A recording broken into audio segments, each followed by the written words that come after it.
Welcome to Presha law tutorial. Hello learners, कैसे हैं आप? आई होप आप अच्छे होंगे और अपनी स्टडी कर रहे होंगे। जैसे कि हमारी लेक्चर सीरीज़ चल रही है legal ethics and court craft subject पर। लास्ट में हमने सेक्शन 23 से लेकर सेक्शन 31 तक के प्रोविजंस को हमने कवर किया था रजिस्ट्रेशन एक्ट के, और आज हम सेक्शन 47 से लेकर section 50 of the registration act 1908 के बारे में पढ़ेंगे। आज हम सेक्शन 47 से लेकर section 50 of the registration act को कवर करेंगे। ये सेक्शंस जो अंडर रजिस्ट्रेशन एक्ट 1908 में आते हैं, इन सेक्शंस में डॉक्यूमेंट को रजिस्टर करने या रजिस्टर न करने, मतलब कि रजिस्टर फेलियर होने पर इन सब के लीगल इफ़ेक्ट्स को हम पढ़ेंगे। ये सेक्शन क्लेरिफाई करते हैं कि रजिस्ट्रेशन डॉक्यूमेंट की वैलिडिटी को कैसे इम्पैक्ट करता है और नॉन रजिस्ट्रेशन के इम्प्लीकेशंस क्या हैं। फर्स्ट सेक्शन आता है सेक्शन 47, इफ़ेक्ट ऑफ रजिस्ट्रेशन। इसमें फर्स्ट हम पढ़ेंगे सेक्शन 47, इफ़ेक्ट्स ऑफ रजिस्ट्रेशन।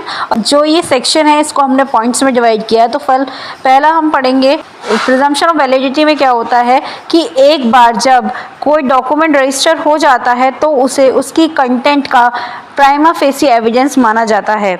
इसका मतलब है कि डॉक्यूमेंट को वैलिड और एक्यूरेट माना जाता है जो रिबटल मतलब कॉन्ट्राडिक्ट के साथ हों। देन नेक्स्ट आता है पब्लिक नोटिस। रजिस्ट्रेशन डॉक्यूमेंट का कंटेंट एंड उससे रिलेटेड ट्रांजैक्शन या एग्रीमेंट की पब्लिक नोटिस प्रोवाइड करता है। यह डॉक्यूमेंट की ऑथेंटिसिटी इस्टेब्लिश करने और इनमें इन्वॉल्व पार्टी के राइट्स को प्रोटेक्ट करने में हेल्प करता है। देन नेक्स्ट आता है लीगल प्रिजम्पशन। रजिस्टर्ड डॉक्यूमेंट को लीगल रिक्वायरमेंट के अनुपालन में, मतलब कि जिसको फॉलो करने में एग्जीक्यूटेड और अटेस्टेड माना जाता है। यह लीगल प्रोसीडिंग्स में करेक्टनेस का प्रिजम्पशन रखता है। देन नेक्स्ट आता है सेक्शन 48। इसमें effect of registration of document related to property के बारे में बताया जाता है। प्रॉपर्टी से रिलेटेड डॉक्यूमेंट के रजिस्ट्रेशन के इफ़ेक्ट्स को इनके प्रोविजंस में बताया गया है और इसके अंदर भी हमने सब पॉइंट्स में इसको डिवाइड किया है। देन फर्स्ट आता है इसके अंदर लीगल रिकॉग्निशन। कोई डॉक्यूमेंट जो इमूवेबल प्रॉपर्टी में किसी राइट, टाइटल और इंटरेस्ट बनाता है, मतलब क्रिएट करता है, असाइन करता है, लिमिट या एक्सटिंग्विश मतलब ख़त्म करता है और सेक्शन 17 के अकॉर्डिंग रजिस्टर है तो उसे अंडर लॉ रिकॉग्नाइज्ड और एनफोर्स किया जाएगा। देन नेक्स्ट आता है priority of claim. Registration date of registration के बाद किए गए किसी भी क्लेम पर डॉक्यूमेंट द्वारा बनाए गए राइट्स या इंटरेस्ट को प्रायोरिटी देता है। देन नेक्स्ट आता है section 49, effect of non registration.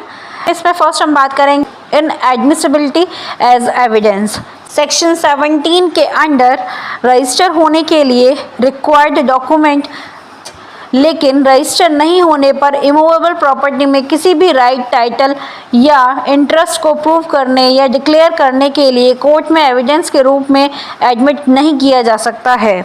Non registered document को इन पर्पस के लिए अनएनफोर्सेबल बनाता है। देन नेक्स्ट आता है use of collateral purpose.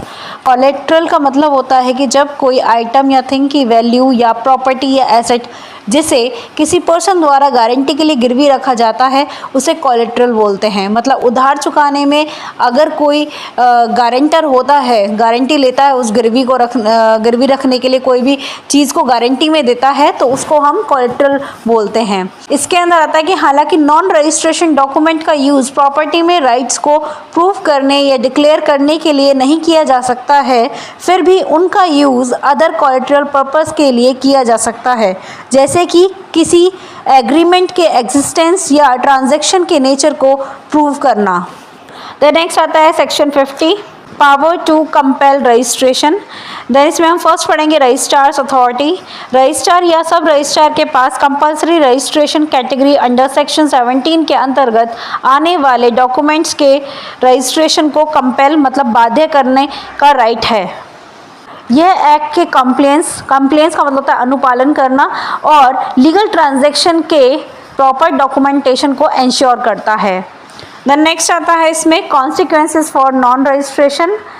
Registrar उन डॉक्यूमेंट्स को रजिस्टर करने से रिफ्यूज़ कर सकता है जिससे ऐसे डॉक्यूमेंट्स की लीगल एनफोर्सेबिलिटी अफेक्ट होती है। देन नेक्स्ट हम बात करेंगे की टेक अवे, मतलब की पॉइंट्स। सेक्शन 47 से लेकर सेक्शन 50 तक के जो भी की पॉइंट्स इंपॉर्टेंट हैं उसको बताया गया है। इसमें हम पहली बात करेंगे इफेक्ट ऑफ रजिस्ट्रेशन के बारे में। रजिस्ट्रेशन डॉक्यूमेंट को लीगल वैलिडिटी, पब्लिक नोटिस और प्रिजम्पशन ऑफ करेक्टनेस देता है।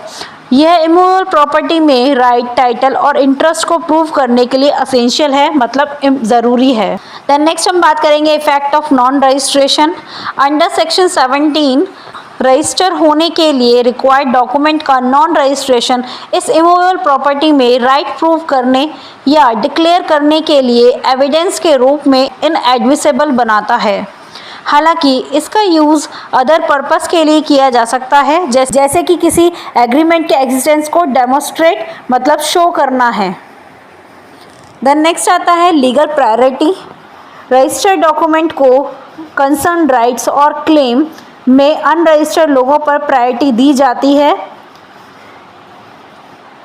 देन नेक्स्ट आता है लीगल प्रायोरिटी। रजिस्टर्ड डॉक्यूमेंट्स को कंसर्न राइट और क्लेम में अनरजिस्टर्ड लोगों पर प्रायोरिटी दी जाती है, मतलब रजिस्टर्ड डॉक्यूमेंट को प्रायोरिटी दी जाती है, खासकर प्रॉपर्टी के ट्रांजैक्शंस में।